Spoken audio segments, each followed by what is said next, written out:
It's Just Business with Steve Thomas and your host, Chris Larry.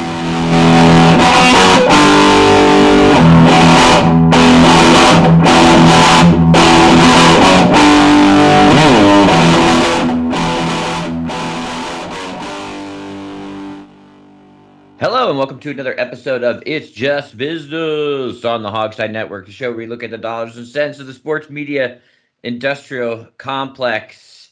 We got some spicy meatballs today, Steve. How you doing? Well, yeah, we do.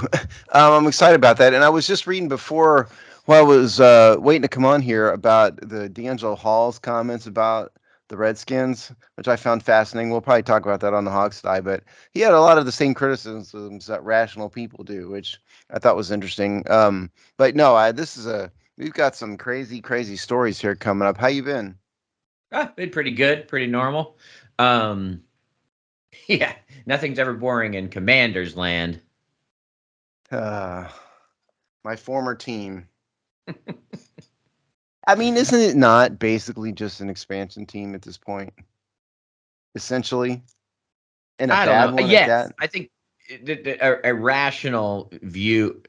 A rational view of it would call it that, but I'm not a rational fan, so I can make all kinds of I can tell myself all kinds of things to make me maintain my fandom. But I did find that fan metric, whatever that company that did that fan Yeah, metrics, I saw which I that. think is a professor of sports marketing. I mean, it's a fairly, you could argue the edges of his methodology, but you wouldn't say it's crackpot. But I found that fascinating, and I think one thing that people overlook is that the Washington D.C. is a fairly intelligent area, rational fan base, and so I actually think it's sort of the kind of analyses that you apply that is sort of why there's such a depression in the fan base going for the numbers in that kind of metric, because it's kind of a thinking people's fan base, and if you spend 2 seconds of intellectual thought on this team, it's a dark black hole. Yeah, no, absolutely. I don't know, and that was one of those things that when I open Twitter only to advertise our content, the only things I get from Twitter are what's on the immediate page when I open the app, and that happened to be one of them, which fascinated me. Yeah, I thought it was fairly, if you're going to measure a fandom, I thought it was a fairly strong way to do it, and it surprised me not at all that Washington came out last, which is what they deserve. Probably what the truth is and what they deserve. I don't know how anybody could look at this team and go, yeah, they draw like 25,000 a game, but it's a strong fan base. Yeah, They right. draw as much as a soccer team. you know, Eyes don't lie in that situation, right? I no, I can see what the stadium looks like at, the middle of the second quarter, and it's not pretty. and it's going, go Giants, go Giants, go Yeah. Giants. And only if I didn't go that deep. If I were to critique whatever that was, fan I analytics or don't whatever, know. Yeah. put it together, then they for the blurb of it, and then even in their social media posts, they list all the symptoms, right? And then they never blame Dan Snyder. If I was writing the blurb on why you went from seventh to It would 32nd just or whatever, say Dan Snyder, Dan period. Snyder, right? You don't like so, and then the rest is just listing symptoms. Yeah, no, what's the cause? Why did it happen? Well, the obvious causes are one, the team has sucked. Why has the team sucked? Because Dan Snyder has embarrassed and humiliated himself, as the owner of this team, and he's insulted the fans directly many times. It's Yeah, obvious. in all different ways. That's why I stopped being a fan. I'm tired Yeah. of being insulted by this guy, this jackass. Right. And that could be in his, the way the team conducts its business, the reputation of the team. It could be on the field. It could be how they treat the people that run the football over the years. I mean, you could, what was it? Scott McClellan or whatever that guy's name was. McLuhan, yeah. Yeah, McLuhan. You can argue whether he was good or should have been, or he had an alcohol, whatever. But you don't, but to bash the guy as an alcoholic when he's already out the door. I mean, those are the kind of things that, those are the kinds of things that stick to the ribs, as they say. Well, yeah, I mean, and if you didn't know that Dan Snyder was going to do that, you have not been Right. paying attention. I think the most apropos symbol that there has been in all the years is last season, the sewage pipe bursting and dumping raw sewage on the fans. That is symbolism, kids, right there. If you want to know what symbolism is in literature, because you're not a literature person, think raw sewage on the fans at FedEx Field during a game. That's symbolism. And if that one doesn't do it for you, how about the throngs of fans literally falling out of the stadium? Oh yeah, that's right. Forgot about that one. So yeah, right. Everything from the complex to the silly to the practical to the and otherwise. So that was why I discounted that, because they missed the root cause. Yeah. But fans, take command if you want to. Isn't that their motto now? Yeah, I guess. All right, let's get to another wacky story. Oh yeah, talk about falls from grace, right? Talk about going from like the creme de la creme of a sport and all of its various metrics to, well, heck, not even showing up at a PGA championship, which are already done by the time you hear this, but is this weekend as we record, and that is the strange and sad saga of Phil Mickelson, which ESPN very effectively kind of chronicled in their recent article. What was it called? It's a pretty big fall, how everything changed for Phil Mickelson in just 1 year. And by Mark Schlabach, I just heard his name because I just heard him talking about our next story. Schlabach, yeah, and Kevin Van Valkenburg. Great piece, by the way, to those two. It really kind of walks you down. And, where do you want to start with Phil? Do you want to start with the Saudis? Do you want to start with his peers? Do you want to start with, Sal Gugliano down at the sports book? Well, as it turns out, I think I mentioned on the Hogstie a week ago or so that the rumor was he'd lost $40 million gambling. At the time, before I'd read this, I thought that perhaps, because I'll watch golf occasionally. I'm not a huge fan. At the time, I thought that was the worst of it. It turns out that's just the tip of the iceberg. That's just the Michael Jordan level stuff. Yeah. So the reason why he hasn't shown up he didn't show up it's the U.S. Open, I believe, this week. Oh, okay. This weekend, yeah, and I think it's the U.S. Open. Anyway, he didn't show up for that, and I think he also missed the Masters. He did, which is a month or so ago. And the reason is that Phil Mickelson has gone nuclear on the PGA. Why? So the Saudi Arabian government decided to begin a golf league, for lack of a better term. And I believe was it the LIV, I think is what it was called. Yes, LIV golf. And because the Saudis are drowning in money over there, they decided to put an enormous purse, like $25 million. And so Phil, wanting to take the money, wants to go over to participate in this Saudi Golf League. Well, problem being is that he's got some sort of contractual relationship with the PGA, so he has to ask the PGA if he can do this, because there's like Tiger Woods goes to like Japan sometimes, and but he has to get permission for that, and the PGA, knowing the Saudis' atrocious human rights record, mainly, said no. And so Phil, instead of just quietly moping away, decides to go nuclear on the PGA and says a bunch of things, gets recorded saying a bunch of awful things about the PGA. So now he's ticked the PGA off. He's ticked off all of his peers, all at one time. Simultaneously with that, he's gotten mixed up into some like mobsters, like friends of Joe Pesci type mobsters. And so he's got like a 3-pronged monster coming at him right now. The league and his peers hate him for the most part. He's lost more money than you and I'll ever make in a lifetime gambling, and he's got mobsters after him. And it turns out, narrowly escaped indictment for money laundering, among other things. So it's all things are going just swimmingly for Mickelson. Your thoughts?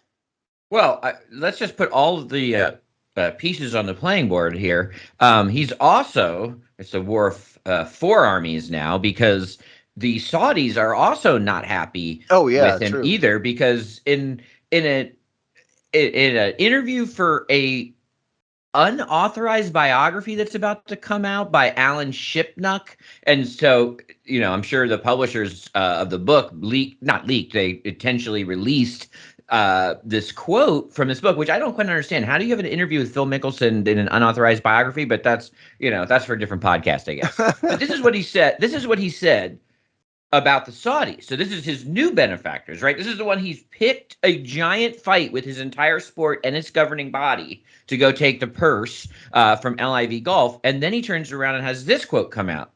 They're scary mother effers to get involved with. Yeah, no, okay, thank you, Phil.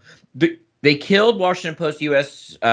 resident Jamal Khashoggi and have a horrible record on human rights. They execute people over there for being gay. Knowing all of this, why would I even consider it? Because this is a once-in-a-lifetime opportunity to reshape how the PGA Tour operates. So, if you're the Saudis, and then you read this, it's just like, so now they are now also angry at him. So he's got some powerful people pretty upset with him. Yeah, it's better known as I don't care who I deal with as long as they pay me a lot of money. Also, I love it. It's like, Phil, yeah, we know those things. Like these are not revelations. Also in here, there's a list of all the things that he's said that have ticked off the world. So I won't get to read them all, but here's a partial list. Argued with random users, Twitter users, presumably about John Rahm's vaccination status, as if that's anything you ought to care at all about. Attacked investigative reporter from the Detroit News for writing an accurate, if unflattering, story about how a mob-connected bookie had refused to pay Mickelson a $500,000 gambling debt. Suggested his excessive coffee drinking habit had protected him from catching COVID. Genius at work. Attacked the USGA for rule changes limiting the length of drivers. Criticized the PGA Tour policy board's ban on green reading books. Claimed the PGA Tour was holding 10 to 20 billion in digital moments that the top pros had created, as if he hadn't signed all of his rights to his name, image, and likeness away when he signed his contract with the PGA. And it goes on and on. Told the world he'd won an $8 million first place prize in an impact program. Said that he claimed he was considering leaving the PGA because of its obnoxious greed, while simultaneously volunteering to go to Saudi Arabia because of his own obnoxious greed. And it goes on and on and on. I mean, it's just, I did not realize all this happened. It's career suicide. I don't know how he comes back from all these things. Andy's like, what is he, 51, 50, 51? I think the article said he's 50. I mean, he's on the tail end of his career anyway. He's at the point in which people start going to the senior tour. I don't know I don't even know if that even exists anymore. I don't know we may have seen the last of Phil. He's officially the oldest, I think at 51. I think he's 52 now. He's officially the oldest person to ever win a major. So he already has that record. So he's already the oldest guy to ever do it. Because Jack Nicklaus won one at 46, and Tiger's Masters win he's 45 or something. Yeah, and Tiger, I guess, still beat that record. But yeah. So, and that's actually the sort of narrative thrust of this article, outside of just being a great laundry list of his major and minor foibles over the last few years. But really, it's talking about the fall from grace, because this was a year ago that he set that record of winning a major, being, this is a guy who had a ton of social capital. He had the wife with cancer. He was the foil to Tiger, which meant he got to coast off Tiger's, rise and dominance. He has had huge moments, Masters, all that. So, his resume on all those things. I mean, this was one of those people that the public and the press and everybody involved loved to love, right? So it also starts when you start from that high, the fall seems even farther. And even if he sort of was like, Q score was kind of neutral, this would be a huge fall. And he's opted out of these last couple events, who knows if that's someone letting him save face or not. But yeah, the PGA told him to go away. Yeah, but he's in some, whether it's self or some third party or whatever, he's in exile. Yeah, he's in exile. He was always, to me, kind of the Buffalo Bills of the PGA Tour in his prime. Because you're right. I mean, Tiger was a better golfer, had better, bigger fan base, all of that. But Lefty, in his own right, I think slowly maybe didn't overcome Tiger, but kind of closed the gap and became a force on his own. And I'm glad you brought up the Q score. I don't know what his was, but I mean, he was very high, because he always had a persona that people liked. They thought he was personal, kind of more down to earth. This just goes to show, and I think I know this for the same reason you probably know this, which is working with a bunch of rock bands, which I used to. And those guys are not necessarily what they seem. And these athletes, we've interviewed a lot of athletes on the Hogsty, and some of them are what they seem and some aren't. The public face and public image of someone is not necessarily their real person. And that's why I always tell people, I mean, if you want to admire Phil, admire him for his golf, for his ability to play golf. Don't admire him as a person unless you know him personally, because he's kind of uncovered who he really is here. A guy who's going to go to Saudi Arabia and get involved with, Guido Sarducci or whatever. I mean, that's, and then be stupid enough to openly insult in the media in your authorized biography the very people who are employing you and provided you with your own celebrity status. It's just, he's not smart. He's not what he seems, and he's disappointed everybody. And if you start, these all seem like a weird confluence of strange events and circumstances, but, we can laugh at $40 million of gambling losses. And yes, Phil has made an obscene amount of money in his career. And so, with the 40 million, it wasn't all at one time. It's not like you bet, lost 40 this million is like over a bunch like of years. 8 years, I think it was. Yeah. Yeah. So, but even somebody as wealthy as he was, 40 million is a big bite, right? It might not bankrupt you, but it's certainly going to hamper your ability to, exist in the lifestyle of which you're accustomed. I mean, those are still a lot of losses. And so if you start to look at, well, why is Phil working closer with laundering the money? Why is Phil willing to take large payouts from the Saudis? Well, okay. Well, if you're absorbing, and that's just what's reported, by the way, if you're absorbing $40 million in gambling losses, then that money or that ability to take those losses has to be made up somewhere else. And so it starts to explain these other sort of more serious criminal and, questionable decisions. Yeah, because remember also, he didn't just lose his golf income. Phil was making an enormous amount of money as a pitchman. Yeah. Yeah, these companies that were paying him, I don't have the number in front of me, but Phil Mickelson has made way more than your average, celebrity on endorsements. And that's all presumably gone now. So that's, he's lost more than it seems. So, okay. As to the money laundering. So if we go back, and this, by the way, the ESPN story is really, really long. So set aside some time to read this if you're going to do it. So 2015, California man sentenced to prison for money laundering. The man allegedly acted as a conduit for offshore gambling operation, quote, laundered approximately 2.75 million of money that belonged to Mickelson, who wasn't charged in the case. Then the SEC, which is the Securities and Exchange Commission, alleged Mickelson made $931,000 by purchasing stock on an insider trading tip from a sports gambler named Billy Walters, who I've never heard of. Some reason was not criminally charged, but he agreed to pay back more than $1 million, which meant that the government came to him and said, if you pay back the money, we'll let you off the hook. Federal government alleged that Mickelson used some of the money he made to pay Walters for gambling debts. Mickelson's fans forgave him when he intentionally hit a moving ball on a slick 13th green at Shinnecock in 2018, which is kind of a weird, like non sequitur there in the paragraph. But It's like a list of criminal or semi-criminal activities, and then like he was once mean to a guy. Yeah, and then a golf rules violation. But regardless, so what you got here is you've got two separate things. You've got the money, $2.75 million in money laundering, the $931,000 on insider stock. Now, I would just point out that Martha Stewart went to jail for the same thing. Now she went to barely jail, which is probably fair, because it's just a white collar crime and nobody was injured and hurt and everything. But Martha Stewart went to jail for insider trading, and they let Phil off the hook. Why? No idea. Sometimes these prosecutors, having done it a little bit, I worked for a criminal district attorney in law school for 3 years, or for not 3 years, a year and a half. And I wrote some law review articles and stuff on some criminal stuff.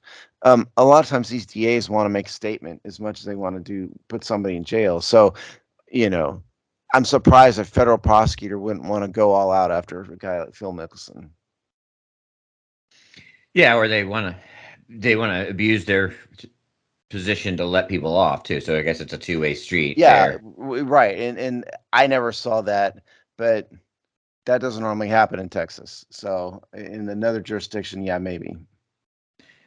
So so speaking about him as a pitchman, this article also basically says he has none now.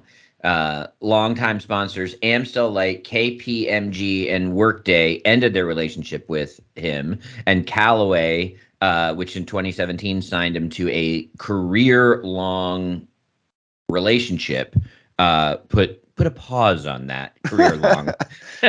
We don't want a dude who's insider trade again playing with Saudis, using our clubs. Go away, Phil. so there you go. And I think as this comes out, and this is now, there's too many open wounds that there won't be more people looking into this and investigating it, on all kinds of levels. And I'm not even just talking about the media. But what do you think is going to happen? Hear more. Have we seen the last of him? I think what will come out, and in his path to reputational salvation, will be, I had a horrible gambling problem that made me do things that I'm not proud of. And I'm an addict. Feel sorry for me. Yes, exactly. And I'm healing myself, and I will work with, and he'll slink back to the PGA, because they'll give him a warm home and reputational washing. He might probably take some mini falls in some of these things, maybe pay some fines or have to come clean on his involvement in some of these cases, testify. But I think you'll get, I had a huge problem. I'm cleaning things up. I want to return to, my former self, which was a beloved golfer. And now I have a second act story or, comeback. I mean, that'll certainly be the play. I mean, Tiger Woods did it. Michael Vick did it. Others have done it. This is like Phil going, it's not my fault, it's genetics, which I'm not buying for a minute. Man up,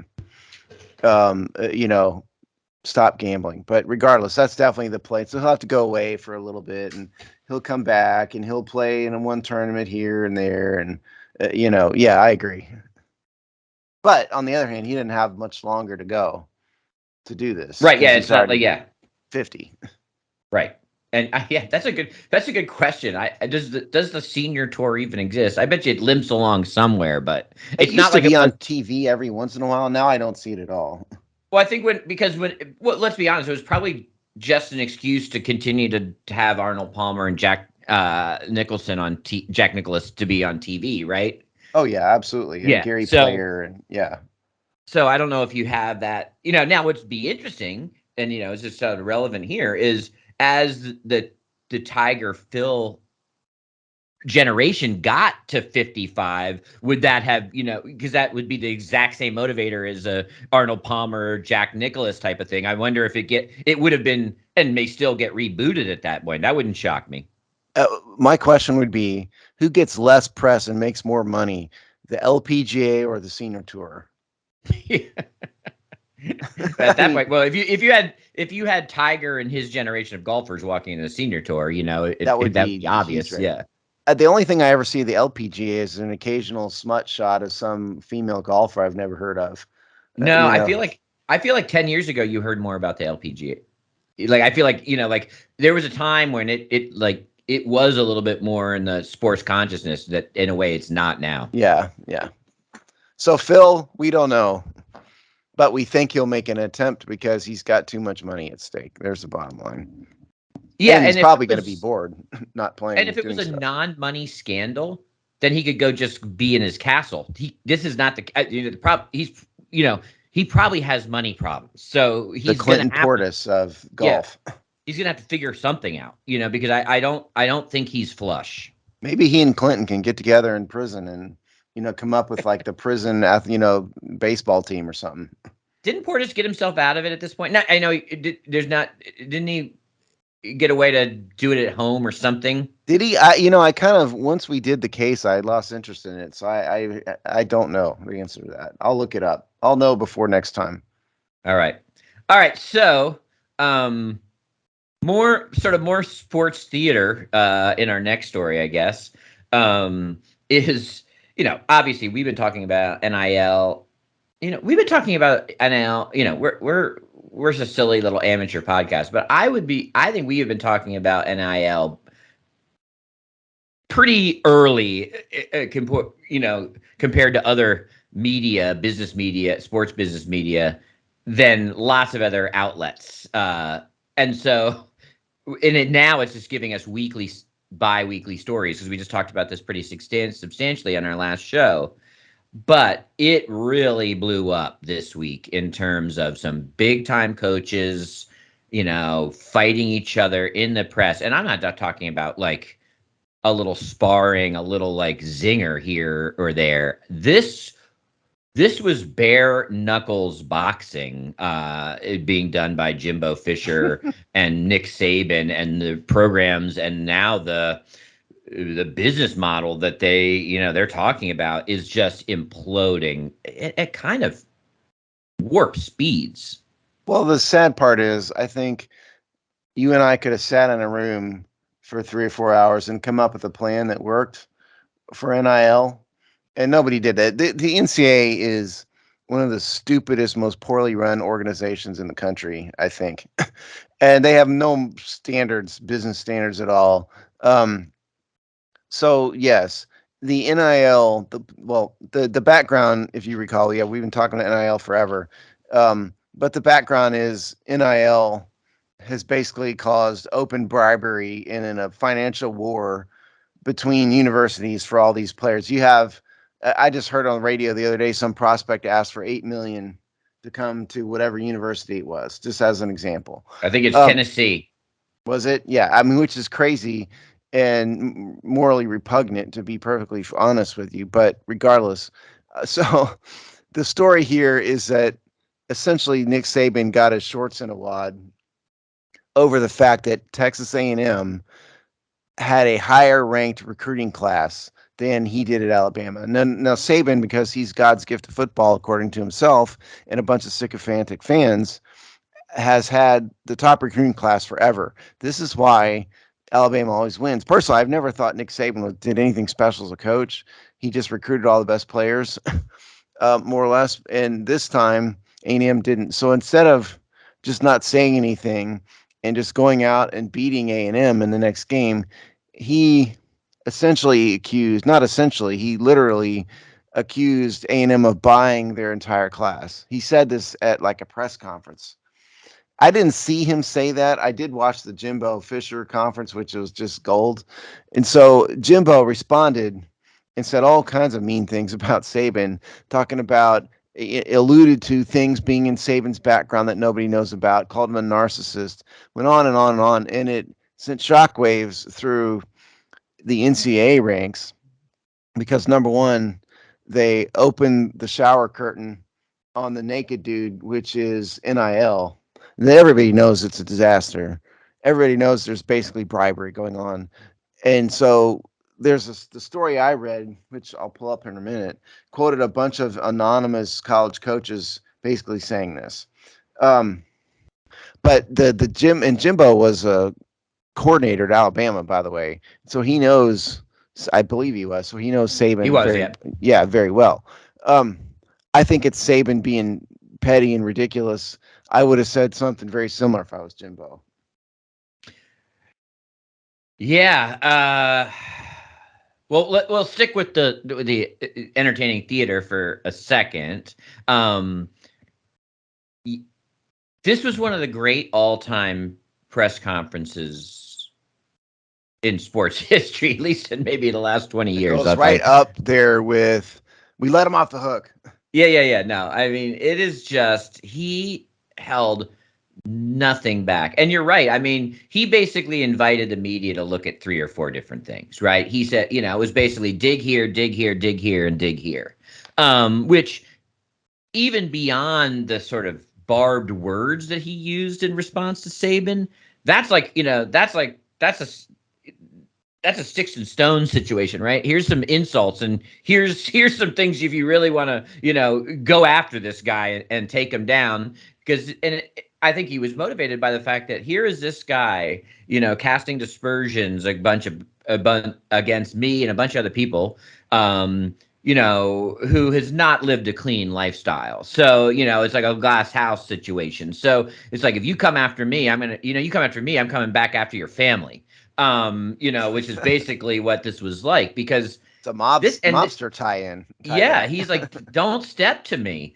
And I thought actually that Deion Sanders, who's the coach at Jackson State, who also kind of was on blast from Saban as well here, had the most insightful commentary, which he said Nick Saban's audience wasn't me or Jimbo here. It was his own boosters. He was basically taking the opportunity, which was Saban. Step it up and open the wallets, guys. Right, which he could have done in many different ways. So the fact that he stepped on a landmine that he didn't have to, or he could have come up with he didn't have to bash his colleagues, right? I'm surprised make more people point. didn't see this. Yeah, like he's saying, why do they have the war chest that I don't? Get on it. That was the real message. Oh yeah, that's exactly right. And again, I'm surprised that more people didn't see that, and I'm surprised that Deion Sanders was the guy who came up with it. To be honest, I mean Deion Sanders. A moment of honesty here. I don't like his flash because I'm not that kind of person, and I don't appreciate that. But Deion is actually a pretty smart guy. And he says a lot of fairly insightful things, and he actually does a lot for some of these kids, even before he was a coach. So I respect him in that way, although I don't like the flash. So I think Dion was right. And look, I mean, Jimbo could have said, "Hey, listen, Saban's a butthead and screw him," but he did get specific a little bit, and in that he did, in fact, tell the media to start digging. Yeah. As implying that there is something legitimate, whatever it is. Didn't really get into what, but implied there's things there. But there's also a great quote. He said, "Some people think they're God." But he said, talk to any assistant coach who's ever been there, which that's sort of saying Saban's a jerk and all that. But he's definitely implying that there's a lot more there underneath. So you're going to get some like SI investigative reporters or something now digging into Saban, and I bet you we're going to be doing a story like a year from now or something talking about the foibles of Nick Saban. Oh, 100%. And that's just like, and I think that's where Phillips was like, really, I'm going to, you're basically opening yourself up to this counterattack, and he took the opportunity to counterpunch. And I agree 100%. And I think, his point was valid. You can not like it. You can think that this isn't how college sports should be done. You can have critiques or suggestions about how they should be handling the NILs or whatever, but nothing that they did was wrong, And that's so right. In a world of where college football, and this was another thing that Sanders said, he said, I know how and where and who drops the bags off for the last 35 years. I was a door front of those bags. So, he knows maybe even better than the coaches to some degree, or from a different perspective, at least, or both perspectives now, how that works. So Jimbo was like, dude, there is no rules, and we are doing in fact, we're being more transparent in terms of the law than with the last 50 years of college sports. That doesn't mean it's right or it's going to be a good system or whatever, but this idea that we're doing something, untoward compared to how normal college football operates is a joke. Yeah, it seems to me that Jimbo probably schmoozed his boosters better than Saban did, because Saban thought, this is Alabama. I don't need to do anything because I'm Mr. Crimson Tide, and look what happens. And there's a lot of money in Texas, guys. There's a lot of money and a lot of these boosters for University of Texas and Texas A&M are fabulously wealthy from oil industries and some other things. Um, and so I just think, Saban wasn't ready for it, and No, he Jimbo got, called him out right. on it. He got caught flat-footed for how Yeah, the rules of the game operate now.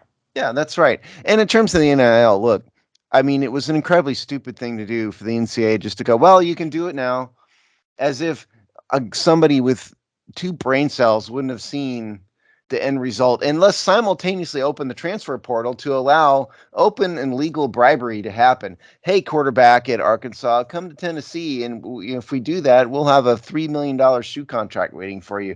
Okay, I can go in the transfer portal. I'll be there next week. Basically, it's an incredibly stupid thing for the NCAA not to have seen that, and the fact that they now are contemplating rules when they could have contemplated rules 2 years ago. Because remember, this started with California passing a law that said college athletes can make money on their name, image, and likeness. That's where this started, and that was 2 years ago. And And you all could this have time they did nothing. slow rolled that forever, because then it started to gain a little bit of fire in state houses across the country. And yes, you could see where it was going, but that doesn't mean, you could have sued, you could have slowed it down, you could have, brought all kinds of cases that would brought some kind of Yep. sense making to this. Even if they were just waiting to get their act together, let's stall, let's gum some things up, and then we'll figure out how to do this.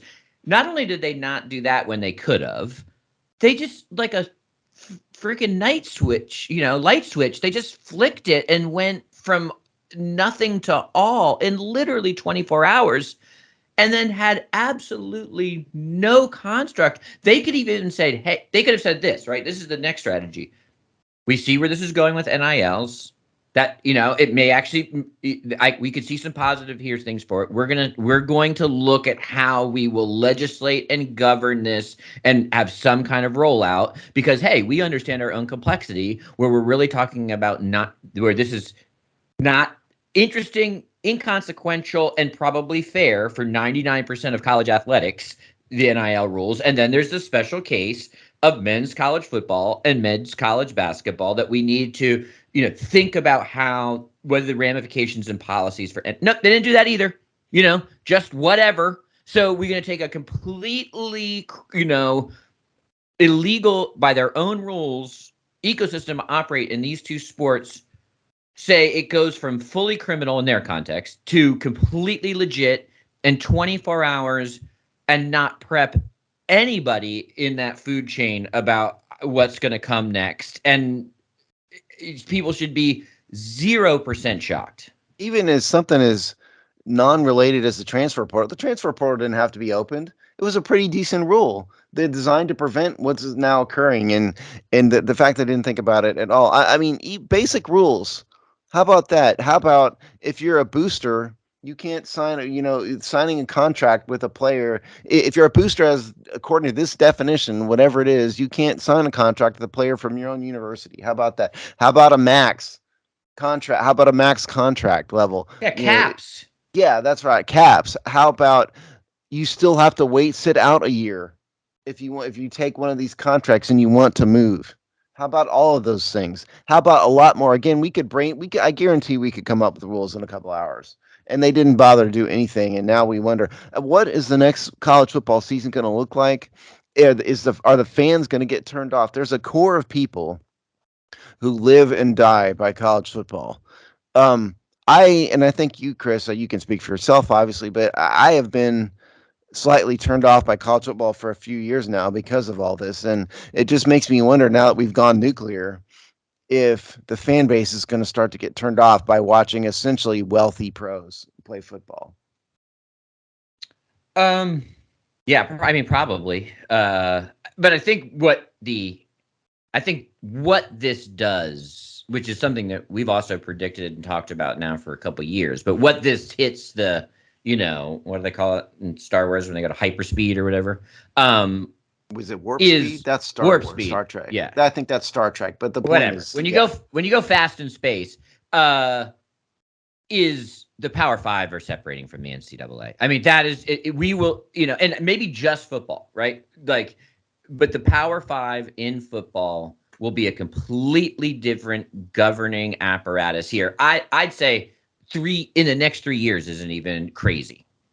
No, I probably not. I mean, it probably has some limitations based on TV contracts would be my guess, and sponsorship contracts. So some of that stuff will have to run out. But yeah, I think so, because these Power Five conferences, they don't want to share a dime with anybody, and they know what they are worth, and they know what the Ball States of the world are worth, and they don't want to give Ball State or whoever, Colorado, I don't know, whoever, any money. And so yeah, I do think that you're right, and at some point down the road, we're going to see some new alliance of the Power Five football, organization or something.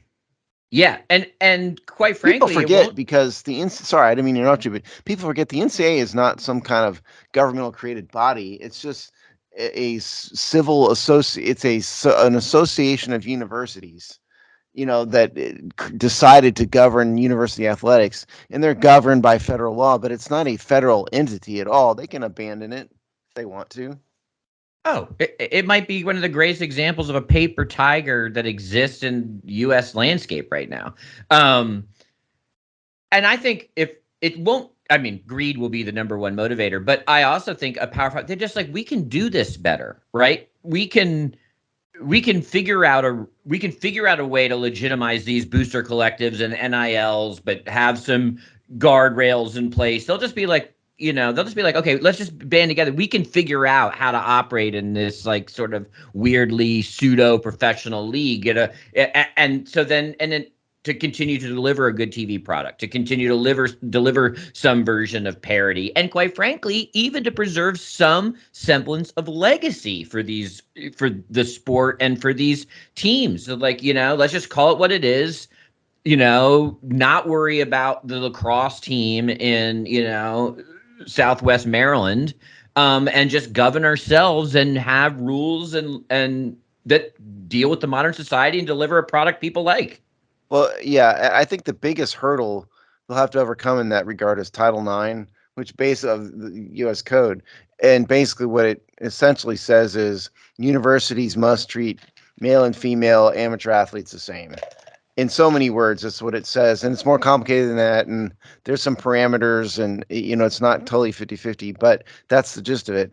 And so you can't take a truckload of money, Fort Knox size level of money, and just give it to the football team, because you can't, like the University of Alabama can't leave out the women's lacrosse team. So they have to come up with some scheme, or maybe lobby Congress to create some scheme wherein they would be allowed to do this. I think that's the biggest stumbling block.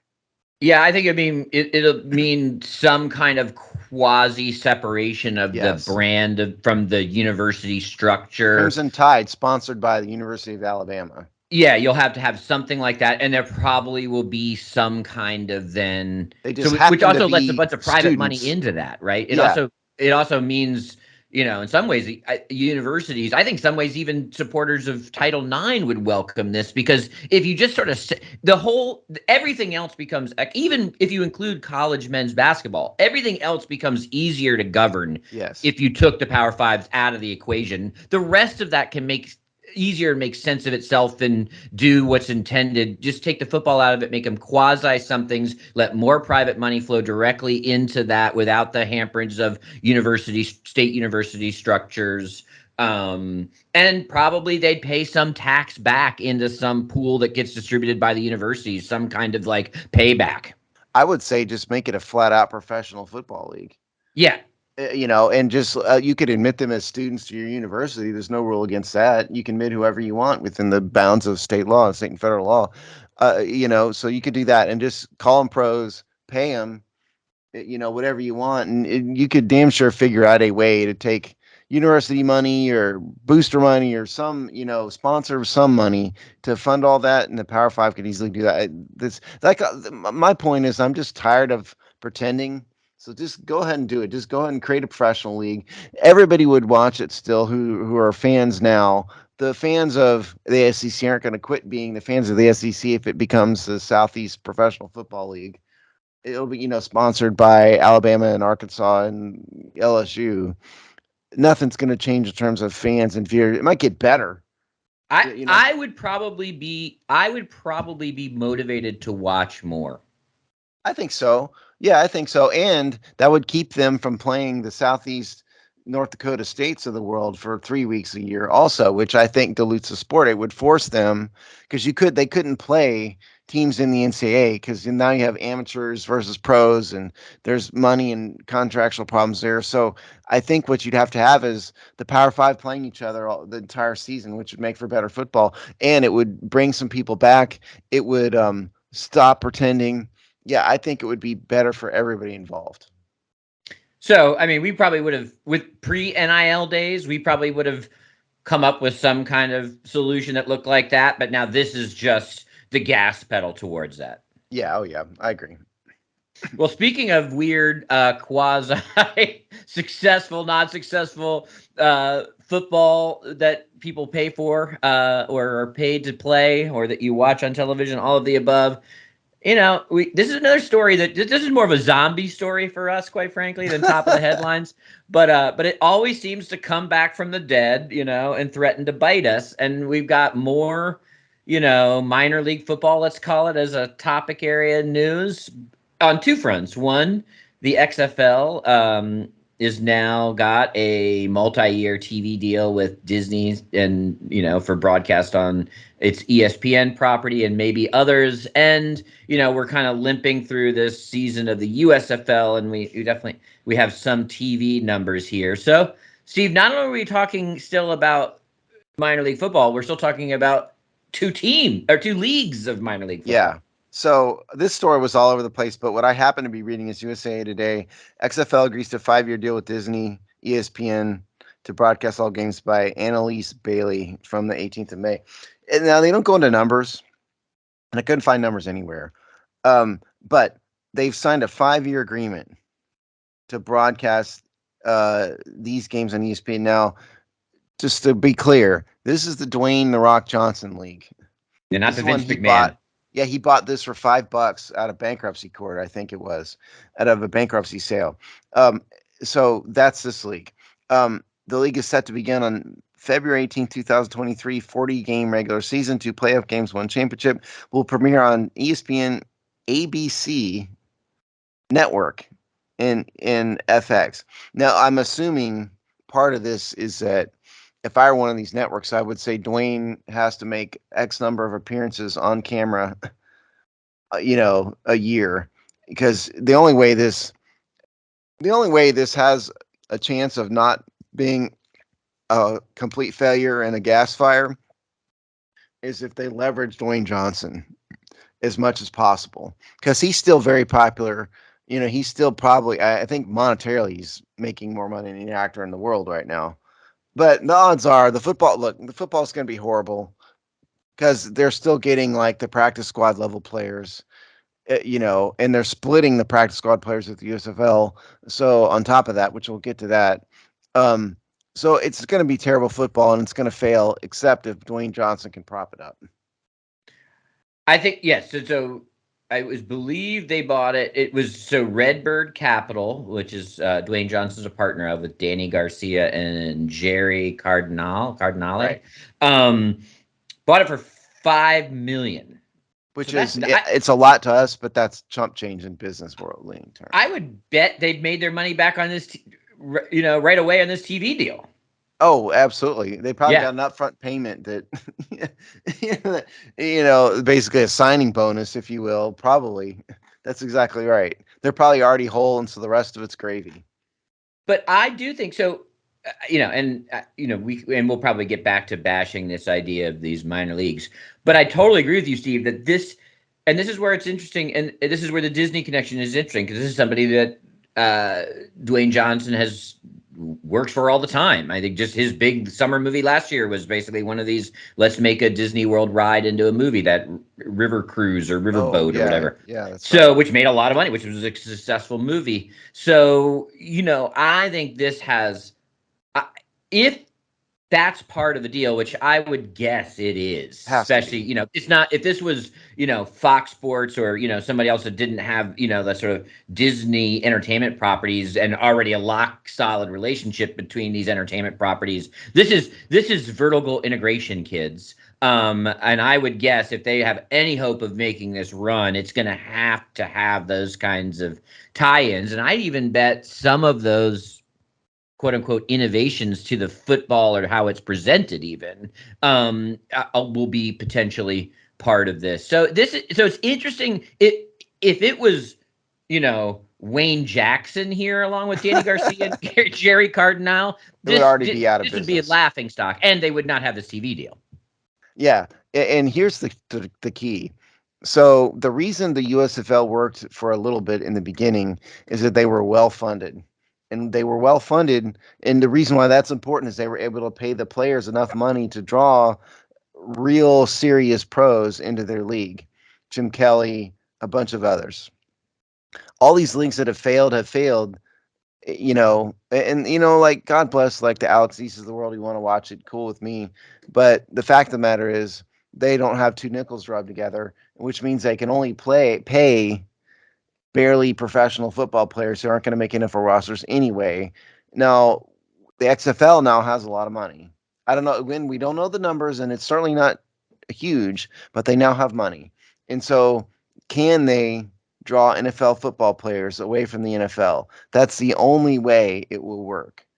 Because history has shown, I'm not against these. People think I'm against these leagues. I'm really not. I'm just saying the reality is history has shown us that these leagues never work. There's been a string of them. They always fail, usually in less than a year. What was the last one? Didn't even last the whole season. Yeah. Um, that will happen in the USFL. But the XFL, if they really do have money, and maybe the contract with Disney was $5. Who knows? If they are getting paid real money, I suspect it is because they're on ABC. Then maybe it sticks. Thoughts? Yeah, I think you're right. I think that's where the sort of vertical integration, like what ideas for, as a vehicle for a whole bunch of entertainment properties does this potentially become? Cool business term, by the way. That's a business term, folks. Yeah, Business there you go. vertical integration. Yeah.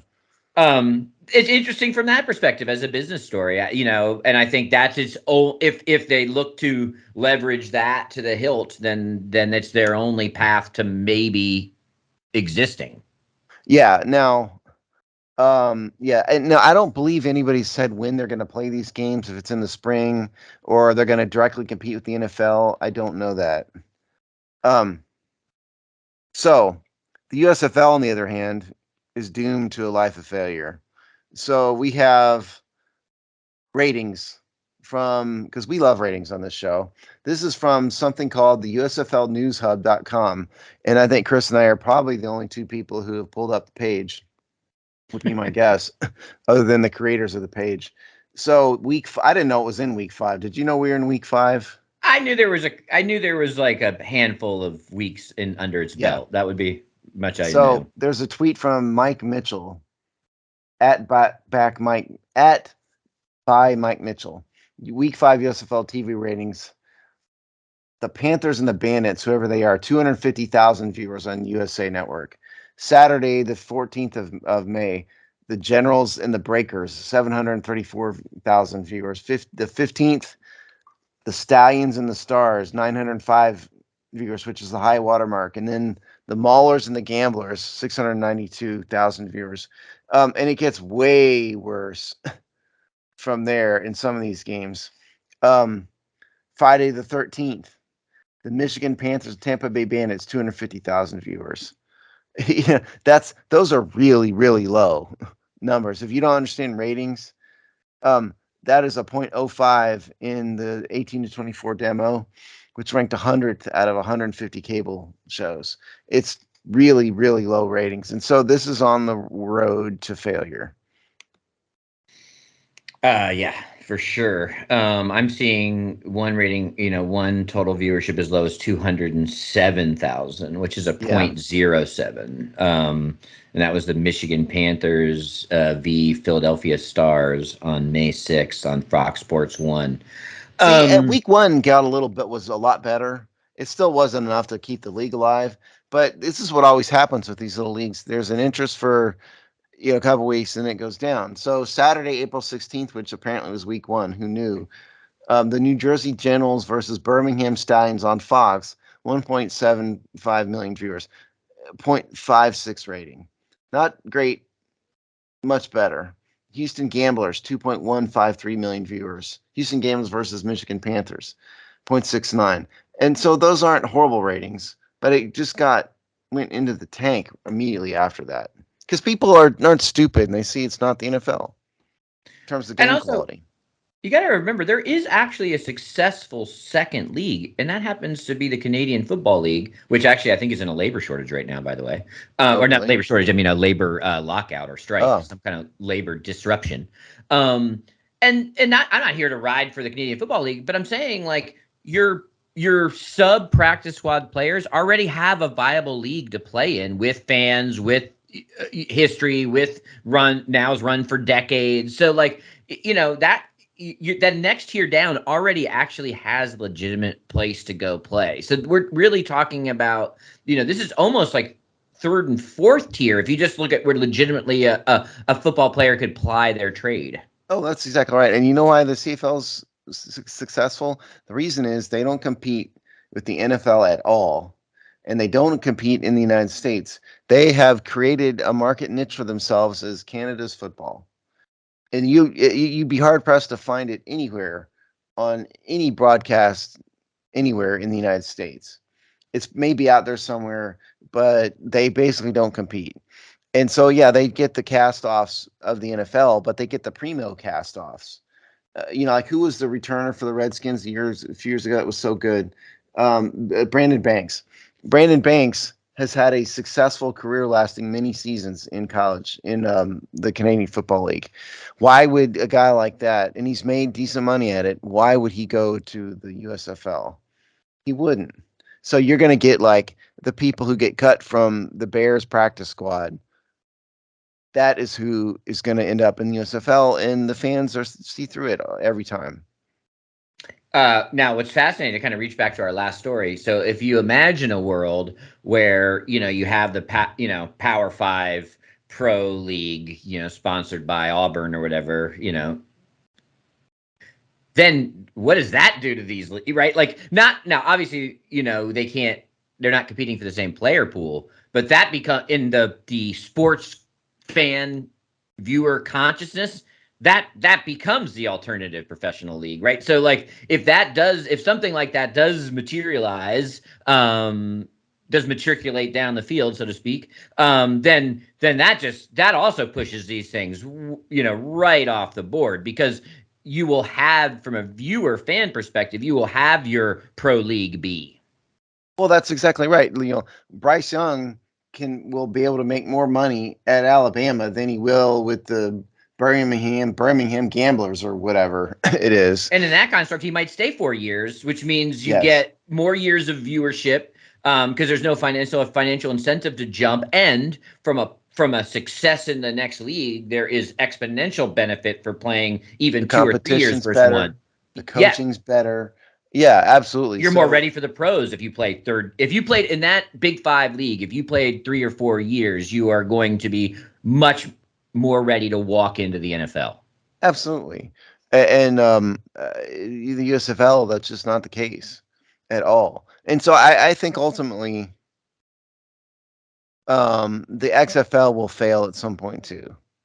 And the other thing is, like, the USFL had major backers back in the day. It had Trump, who was, without delving into his politics, was ostentatious, oversized personality, tons of money. He sued the NFL, all of that. Um, these guys today don't have anybody that I know about who, there's not any big personality associated with the USFL. They're reviving a trademark, but it's kind of like reviving New Coke. It's like reviving something that ultimately didn't work. And it was still remain, where was it, the early 80s? It was still remains the most successful NFL alternative post AFC NFC merger was the USFL, and it failed. Think about that. So I give the USFL zero chance. I give the XFL a puncher's chance because of the presence of a major movie star as the face of the league. Yeah, and if they made it, an entertainment property as much as a athletic property. Yes, that's what make it professional wrestling, perhaps. Yeah, exactly. So we'll see. This is always, like I said, it's the zombie story. It never seems to go away People by just any keep stretch. thinking it's going to work every year. Yeah, And it never is. Fast way to lose money. But I guess, hey, not if you're Redbird Capital. So congratulations to them. I think they flipped an asset into a little, probably, it's lunch money for those guys to some degree, but hey, I'm sure they flipped it. They probably bought was the rights to the trademark. Yeah. That's probably all they bought. Why would you buy the organization and revive it? You could just create a new one. All you need are the trademarks. So they paid $5 million to buy the trademarks, period. That's it. Right. Make the money back and more on the relicensing. Yep. And they probably are already, I would guarantee they're already whole. Yeah. But let's imagine Disney wants to make a football movie. Now they, now, and they can't afford the licensing for the NFL. Now they'll just, so maybe we'll get, like there's all kinds of interesting things they can do, from branding, from owning the rights to like integrated entertainment properties. So, if that would be actually way more interesting to watch than bad football. Yeah, the NFL doesn't like licensing stuff to movies. They're very careful about it. Whereas obviously that's probably a part of the agreements, I would guess, as you said earlier. And that's people need to understand something. If you want to take market cap is a measure of publicly held stock, but let's pretend we'll apply market cap to the NFL, even though they're all privately held companies. Well, that league would have something along the lines of $130 billion. Because if each team is worth about $4 billion, which some are worth more, some are worth less, that's $128 billion. It just as a rough gauge of how powerful this league is. Whereas the XFL is worth what, 10 million? Who knows? Not nowhere in the same universe as the NFL. This is why the NFL can crush everybody, because it's just a much bigger. It's like a startup shoe company versus Nike. Yeah, totally. Although it was funny to see Nike as the startup shoe company in winning time. That was a cute. Yeah, that was a funny scene. Yeah. Because there was a quote. There was one of those. I don't know what the TV term for it is, but little pop-up words. It says, he passed up. If he had taken 30 the deal, billion. Yeah. Big mistake. All right, Steve. What's going on in the Commander's Land? Well, I'm not in Commander's Land. Are you not? So what is? Are you gonna? Let's say it's week 3. Are you doing the broadcast on the Hawks Die? I don't know. I have gone back and forth on it. We have had internal discussions about it. I don't have an answer for you right now. I don't know. Right now, I'm happy to talk about prospects and all that. I can do that all day long. But when it comes to the season, I just don't have an answer yet for you. Simple as that. But right now we're in the middle of, and he's talking about the Hawks Die, folks. We're in the middle of the position group breakdown series, which is our way to fill up the summer by talking about the position groups one-on-one, and OTAs are coming up, all that. So stay tuned there. Rick Snyder has been in and out with Seasons of Discontent. He had 2 shows this week. Not sure he's going to do more. But he's also got his Rick Snyder Washington YouTube channel where he does these little 2-minute videos all the time. So check that out. And we have all of our regular written content. All right. So we will see you in 2 weeks.